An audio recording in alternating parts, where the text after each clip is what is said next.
MNT news network को subscribe करें, like और फॉलो करना ना भूलें।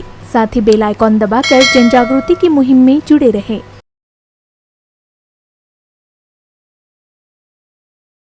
हम दिल्ली से आए हैं और वी द पीपल जो by the people for the people of the people है, वहाँ सारे लोग इकट्ठे हो रहे हैं।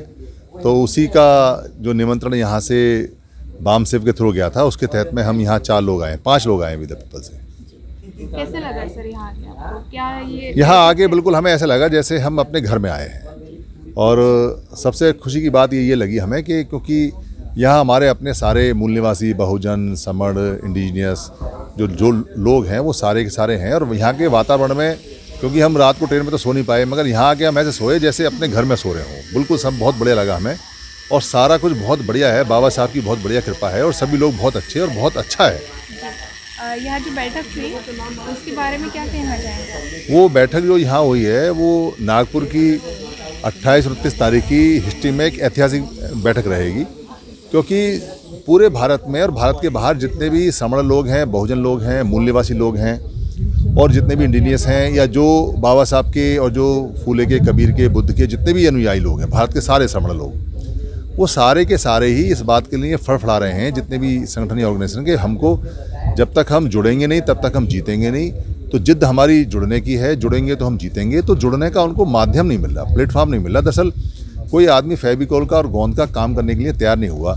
यहाँ जब बातचीत चली थी, हमारी जो हमारे साथी हैं जैसे सुरेश द्रविड़ जी हैं और जो बोरकर जी हैं, तो वो वी द पीपल के प्लेटफॉर्म पे तो उन्होंने कहा था कि जैसे ही कोविड ख़त्म होगा, क्योंकि वो वहाँ आए थे, 1-1.5 घंटे हमारी बात हुई थी, द्रविड़ जी भी आए थे, उनसे भी 1-1.5 घंटे बहस हुई थी और बात होती रहती है। तो जैसे ही कोविड ख़त्म होगा एक वो मीटिंग यहाँ लगाएंगे। तो उन्होंने वो मीटिंग यहाँ लगाई और यहाँ 50 से ज़्यादा जो संगठनों के लोग आए, क्योंकि कोविड की वजह से बहुत सारे लोग आ भी नहीं पाए, कुछ को सूचना भी नहीं हो पाई। कुछ ने शायद समझ लिया होगा कि पता नहीं जैसे सारी फेल हो जाती हैं वैसे ही, मगर यहाँ जो एजेंडा पास हुआ है और उस एजेंडे में जो कमेटी बनी है और उसमें जो यहाँ नेशनल लेवल की जो बहुजन और मूल निवासी की ऑर्गेनाइजेशन की जो एक संस्था बनी है समन्वय के लिए, वो सारी की सारी प्रक्रिया वो है जो लगभग 10 साल पहले आरंभ होनी चाहिए थी, मगर लेट हुई है, मगर हुई है। और उसमें सभी लोगों को ओपन ये कहा गया है कि पूरे भारत में जो जितने भी संगठन चलाते हैं, बहुजन समाज के, मूल निवासी समाज के, समण समाज के, वो सारे लोग इन्वाइटेड हैं, वो रुसुल लगाएँ। तो अब काम आगे चलेगा। उसके जो प्रधान हैं वो गंगावड़े जी बने हैं और जो उसके सेक्रेटरी हैं वो रमेश कालके जी बने हैं। दोनों ही आदमी बहुत अच्छे हैं। जितने लोग यहाँ आए थे वो सारे उसके मेंबर बने हैं और जो लोग और आने वाले हैं वो उसके मेंबर बनेंगे। तो अब सब जितना भी भारत के लोग हैं, अब उनके लिए ये ऑप्शन है कि वो इकट्ठे होने के लिए उन्हें प्लेटफॉर्म है, वो अपना संगठन से इकट्ठे हो सकते हैं। और यहाँ संगठन इकट्ठा होने के लिए उनका वजूद भी रहेगा, क्योंकि यहाँ जो 4 बातें इंपॉर्टेंट हुई हैं उसमें यह है कि हमारा जो नेता होगा वो संविधान होगा और सारा सिस्टम हमारा संवैधानिक डेमोक्रेटिक होगा और हमारी जो आइडियोलॉजी होगी वो अम्बेडकर फूले साहू की आइडियोलॉजी होगी।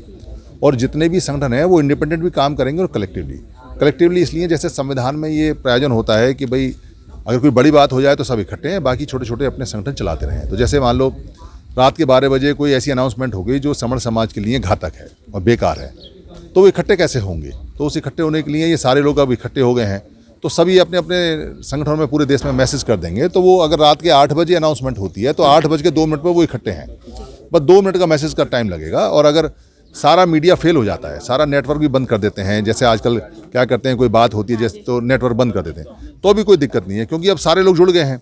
तो जैसे यहाँ हम खड़े हैं तो यहाँ से जो 20 कदम दूरी पे घर है किसी का या 50 कदम दूरी पे किसी का घर है, तो वो उसको कह सकता है कि भाई सारे लोगों का ये मैसेज आया है, तो वो मैसेज नेटवर्किंग में बहुत तेज़ी से फैल जाएगा। तो उससे अब सिक्योरिटी बढ़ गई, यानी कि अब जो समण समाज है वो सिक्योर और हो गया। अब उसको किसी जो आकस्मिक या आपातकालीन कोई समस्या आने वाली है तो उससे वो बच जाएगा, अब कोई दिक्कत नहीं है। तो ये जो सिस्टम डेवलप होना था ये तो 70 साल पहले होना था, मगर कुछ लोग ऐसे निकम्मे होते हैं जिनको अपना व्यक्तिवाद बड़ा पसंद होता है, जिनको लगता है कि बस मैं कुछ पैसा लोगों से लेकर कमा लूँ, कुछ चंदा धंधा कर लूँ, कुछ वो भड़काते रहते हैं, कुछ नेता बनते रहते हैं, तो उन चीज़ों से निकल आए अब बाहर। और यहाँ जैसे कि ये कार्यक्रम जो लगाया है, जिस संगठन ने भी ये कार्यक्रम लगाया है जिसको बाम से बोलते हैं, वो भी यहाँ एक ही संगठन है और जो 50 आए वो भी एक संगठन है, तो 51 संगठन है। तो यानी कि वो अलग नहीं है। अभी यहाँ ये ऑर्गेनाइज इन्होंने किया है, अगली बार इसको कोई और ऑर्गेनाइज करेगा, फिर कहीं और ऑर्गेनाइज करेगा। तो एक डेमोक्रेटिक सिस्टम में वहाँ सहमति बनी है कि डेमोक्रेटिक रहेगा, संवैधानिक रहेगा और संविधान के अकॉर्डिंग चलेगा। इसका लीडर भी संविधान ही होगा, जो उसमें रूल्स और रेगुलेशन वही हैं। बाकी ये सेक्रेटरी बने हैं, ये प्रधान बने हैं, ये नाम के हैं और अभी प्रोसेस चलेगा। अभी सिर्फ जो पास हुआ है लॉ वो बना है, उसके बाद में एग्जीक्यूशन का कार्यक्रम चलेगा, कमेटी अपना मीटिंग करेंगी। जनवरी में एक मीटिंग डिसाइड हुई है, तो जनवरी में जो बाकी और जो संगठन हैं पूरे इंडिया के वो सब आ सकते हैं, वो अभी से अपना रजिस्ट्रेशन करा सकते हैं जिनको आना है। तो ये भारत के इतिहास में जैसे बाबा साहब गोलमेज सम्मेलन करके आए थे, वैसे ही ये यहाँ नागपुर में जो रिंगाबड़ी है वहाँ ये राउंड टेबल कॉन्फ्रेंस जो हुई है, ये इतिहास में उसी तरह से जानी जाएगी कि हम इकट्ठा होना भी जानते हैं और हम अपने पूर्वाग्रहों से निकलना भी जानते हैं। ये बहुत अच्छी बात हुई। और सबसे कमाल की बात ये हुई कि यहाँ जितने भी लोग थे, एक सिंगल बंदे ने ये नहीं कहा कि हमको इकट्ठा नहीं होना चाहिए, और एक सिंगल बंदे ने भी ये नहीं कहा कि हमें आज ही इकट्ठा नहीं होना चाहिए। और किसी ने कोई मतलब जब इकट्ठे होने का प्रस्ताव आया और वो पास हुआ तो किसी ने ये भी नहीं कहा कि इसमें मेरा इफ़ है या मेरा बट है, यानी कि किंतु परंतु कुछ नहीं। सब ने कहा कि नहीं, अगर बचना है, बच्चों को बचाना है, तो हमारे पास में पहला और आखिरा यही है जो बाबा साहब ने कहा था, संगठित हो जाओ, संगठित हो जाओ, संगठित हो जाओ। वो बाबा साहब का सपना आज यहाँ से सच होना सच में शुरू हो गया, क्योंकि सारे लोग जागृत हैं, सब लोग जगे हुए हैं, बस इकट्ठा होना बाकी है। तो हमारा कोई दिक्कत नहीं है, इकट्ठा होना शुरू हो गया, अच्छा हो गया। चाहे आंधी हो चाहे तूफान हो, चाहे आंधी हो चाहे तूफान हो, हमको आगे ही बढ़ना है, हमको आगे ही बढ़ना है। हम मूल निवासी, हम मूल निवासी भारत के, दुनिया को यही बताना है।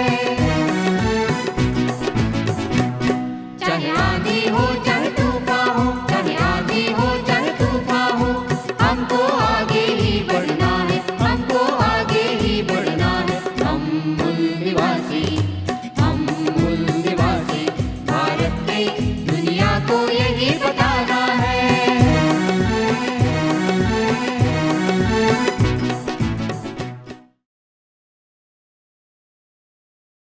MNT न्यूज़ नेटवर्क को सब्सक्राइब करें, लाइक और फॉलो करना ना भूलें।